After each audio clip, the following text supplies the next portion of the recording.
Hi guys. So today we are going to design something with some reference, and the reference for today is this. Yes, this is the reference and how to create this. We will do it step by step so that you follow it and you create something for your brand or whatever you're working, any of the projects that you're working on. So come on, let's create this in Canva. Heading over to Canva, we will take a blank sheet or blank canvas or whatever size that you want to create this particular. Yeah, let's quickly dissect this. What does it have? It has a shape, uh, a little more detailed dissection, background black. The pro tip is whenever you are trying to imitate or copy a creative in a very, very similar manner, try to dissect it to the core. I mean the minute details. So first is the background color is black, then you have a shape, then you have this cross button, and we have some text, and then we have an image. And probably if you have a clear understanding now, you can also note that the image is after removing the background. That's it. This is all we need to create this. Okay. So many of you here might be confused. So the main challenge is to get this effect. You can easily make a square, but then how to actually taper it to this particular shape. So in spite of me telling you that squares and rectangles are the number one shape that you can use, many of us tend to forget there are other shapes also which we can try and use in this design. So for the challenge that many of you have taken, you have created it, and maybe you have used that skew tool to change the angle, but it's more simpler than that. Let's start this. First thing first, we'll change the color of the background to black, and we will head over to take a shape. What is this shape? Let's go. If you don't find it here, you write on the element shape, and there's a full, complete, amazing section of shapes that Canva library has. And we'll go to shapes, and we'll try to figure out or get something which has a shape like this. Okay, let's see if we can find something. Let's find out a shape which will be helpful to imitate this design. And I think this is a nice shape. And the best thing is, initially Canva didn't have to have had this way of using this tool of changing this, making borders and making it more dynamic. Dynamic in the sense you can customize this a little, not completely, but then you can customize it in quite a few ways. How do you customize? First thing is very easily you have to change the color, which is right now here what we're looking for is white. Next thing, if you go to details, it is a little curvy, right? So we'll go to curve. We'll go to this corner rounding and we'll make it a little rounded. Let's yeah, and we can make it a little as per your requirement.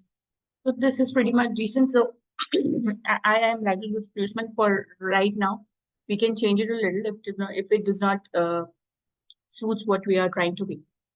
The next thing is what do we want to take is a cross button, which is we will quickly find a cross button,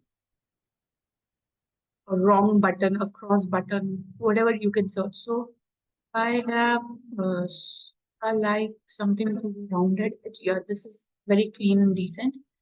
Take this, reduce the size. I put it here. Let's zoom in and work. I think it's a little more bold. Okay, we can reduce the size a little more. This is decent.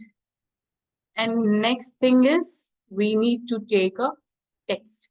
In this case, whatever your branding is, whatever you want to write it, you can write it here.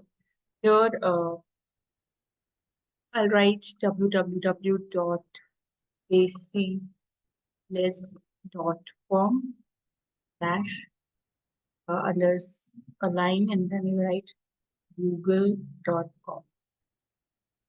This is okay, I'll make it 14, and I'll keep this here. Change the color to black. Not happening. This is the end.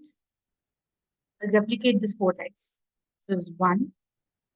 And if you're not happy with the placement, what you can do is, I think here I still have some to increase because it will go again. The next placement will overlap. I'll place it above, so the overlapping effect is there, and we will eventually get this effect. If you're not happy, you can again do this until you are happy with the angle. So right now, because I've changed the angle, I'll remove this. I'll copy this and I'll duplicate this and I'll place this here. And 2 more times. So this is the effect what we have achieved, very, very similar to what it was there in the image. Now let's come to take an image and remove a background quickly.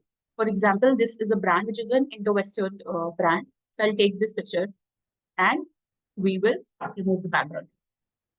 Once you remove the background, you have to first and simply place it. I want to be a little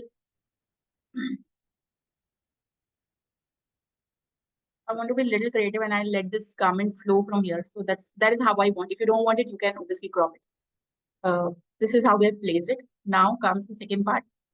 Is because this effect is more or less created. Now all we need is we need this dissecting section, or a dissecting an illusion effect that has been created because it's getting cropped every time. How to get that? That's very clear. Now I'm sure you must be knowing this, but anyways, for people who are not knowing this, you have to duplicate this once again. First image, you have to crop it until the first time. Then you place it again, matching exactly as it is placed. And again, before I duplicate, because I duplicate it again so that I place it in the next one. And what I'll do is I'll do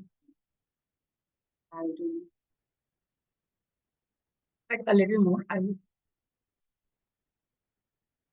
You see that effect is being now created. We'll again take this here, align it, put it exactly as it was placed in the first image. Again, duplicate it and keep it aside so that we have to use it again later. We will crop this. Again, crop this until here. And then we'll again take this image, put here, exactly matching to the first placement. And then we will crop it. The effect is achieved very much, except if you go into the details, you can see the shadow here. So we have to get a shadow. It's very easy. Go to the elements and find a shadow which fits here nicely. This is one good shadow effect. Or because it's towards downward, I'll flip it to vertical, and you can place this down here, zoom in and work for clarity. Again, you can duplicate it, put it everywhere that, and then duplicate this, then duplicate. And this is how it is after finally completing this. I hope this tutorial was very easy and you are probably going to create it. Thank you so much. I am waiting for your, and